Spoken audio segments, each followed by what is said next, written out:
नमस्कार दोस्तों, Ganesh inspired YouTube channel पर आपका दिल से स्वागत है। एक बार गौतम बुद्ध का एक अनुयायी जो कि सालों से गौतम बुद्ध के आश्रम में आ रहा था, वह उनके प्रवचन सुनता, आश्रम में ध्यान आदि करता और फिर चला जाता। लेकिन अचानक कुछ दिनों से उसने आश्रम में आना ही बंद कर दिया था। ये बात गौतम बुद्ध ने भी अनुभव की।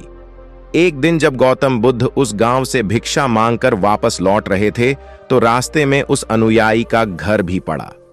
बुद्ध उसके घर के अंदर चले गए। अंदर जाकर देखा तो वह इंसान आंगन में बैठकर कुछ काम कर रहा था। बुद्ध को देखते ही वह जल्दी से हाथ जोड़कर उनके सामने खड़ा हो गया। उसने बुद्ध को पीने के लिए शीतल जल दिया और बैठने के लिए आंगन के चबूतरे पर एक चटाई बिछाई। बुद्ध चटाई पर आराम से बैठ गए। फिर बुद्ध ने उस अनुयायी से पूछा, तुम्हारे घर परिवार में सब कुछ ठीक तो है ना? अनुयायी बोला, हाँ सब ठीक है। बुद्ध ने पूछा, फिर तुमने आजकल आश्रम में आना क्यों छोड़ दिया? यह सुन वे अनुयायी थोड़ा सा शर्मिंदा होने लगा। फिर बोला, अब मैं आपको कैसे बताऊं? गौतम बुद्ध ने कहा, तुम निसंकोच कह सकते हो। अनुयायी ने कहा, मेरे वस्त्र बहुत ही पुराने हो चुके हैं, वे कई जगह से फट गए हैं, उनमें छेद निकल आए हैं, अब वो बिल्कुल भी रहने लायक रहे ही नहीं। बुद्ध के अनुयायी के वस्त्र देखें, वे सच में बहुत ही बुरी हालत में थे, जगह जगह से घिस चुके थे, कई सारे छेद थे उनमें। इसके बाद बुद्ध उठ खड़े हुए और मुस्कुराते हुए अनुयायी के कंधे पर हाथ रखकर बोले, चिंता मत करो, सब ठीक हो जाएगा शाम के समय। जब आश्रम से सभी अनुयायी बुद्ध के प्रवचन सुन घर वापस जा रहे थे तो बुद्ध ने अपने एक धनवान अनुयायी को रोकने के लिए कहा। जब सब चले गए तो बुद्ध अकेले में उस धनवान अनुयायी से अपने उस गरीब अनुयायी को 2 जोड़ी वस्त्र देने को कहा। धनवान अनुयायी उस गरीब अनुयायी के घर वस्त्र भिजवा देने का वचन देकर वहां से चला जाता है। अगले दिन सुबह वह आमिर अनुयायी उस गरीब अनुयायी के परिवार के हर एक सदस्य के लिए 2-2 जोड़ी कपड़े एक पोटली में बंधवाकर अपने नौकर के हाथ भिजवा देता है, जिसे देखकर उस गरीब अनुयायी का पूरा परिवार बहुत ही खुश होता है।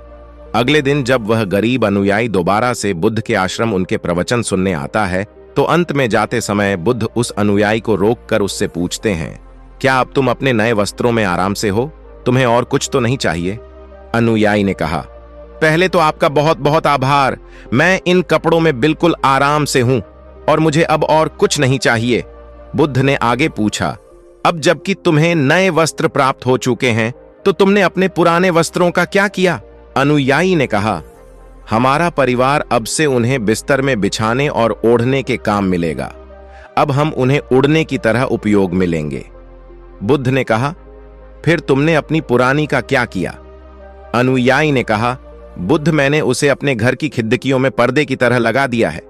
बुद्ध ने कहा, तो क्या तुमने अपने पुराने पर्दे फेंक दिए?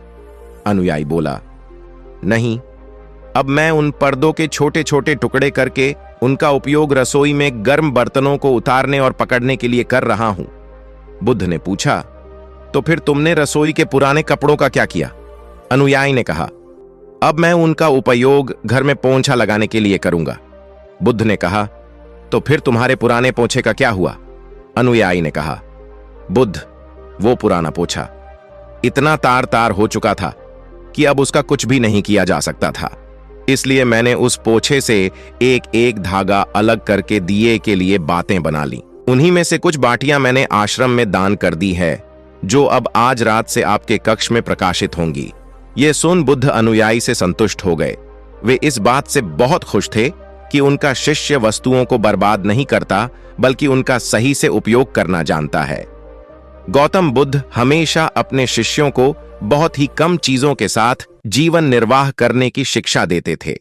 साथ ही उनका यह भी मानना था कि यदि हमारे पास कुछ भी हमारी जरूरत से अधिक है तो हमें उसे दूसरे जरूरतमंद लोगों को दे देना चाहिए। काश हमारी आज की जनरेशन भी बुद्ध का यह संदेश समझ पाए। आज लगभग हर इंसान अपनी जरूरत से अधिक चीजें खरीद रहा है, केवल लोगों की देखा देखी में और दूसरों को स्वाउफ करने के चक्कर में। आजकल पुरानी चीजों को यूज करना तो दूर की बात है, हम लाई हुई नई चीजों को ही पूरी तरीके से यूज नहीं कर पाते हैं। इसका एक कारण यह भी है कि आज के इस मॉडर्न दुनिया में हर रोज नई चीजें इन्वेंट हो रही हैं, जिससे बहुत ही जल्द चीजों का फैशन खत्म हो जाता है और दूसरी नई प्रकार की वस्तु चलन में आ जाती है। आजकल जगह में कोई फोन ये इलेक्ट्रॉनिक लेते हैं तो उन्हें कितने तरह के फंक्शन की जांच करती है, लेकिन एक सर्वे के अनुसार एक इंसान अपने फोन के 60% फीचर्स कभी यूज नहीं करता या फिर बहुत ही कम बार उसे यूज करता है।